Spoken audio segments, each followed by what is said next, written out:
Welcome, in front of me is a Samsung Galaxy A73, and today I'll show you how you can copy your contacts from the SIM card to the phone. Now to get started, you want to open up your standalone contacts application. From here, tap on the three bars right on the side, select Manage Contacts, and then choose Import Contacts. Here you can import them from either SIM card or cloud or phone. I'll be selecting SIM card.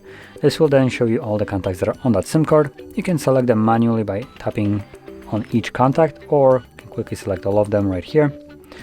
Then once you press on done, it will give you an option where you can import these contacts to.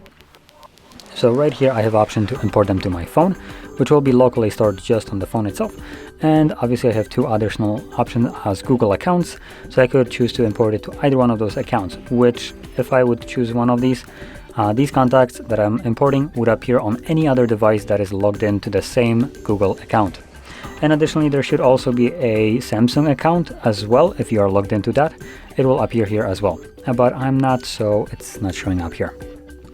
And I'll be selecting phone right here, so let's select that, choose import, and there we go. Contacts have now been imported, and when you go back you should be able to see them in the list right here. So with this being said, if you found this very helpful, don't forget to hit like, subscribe, and thanks for watching.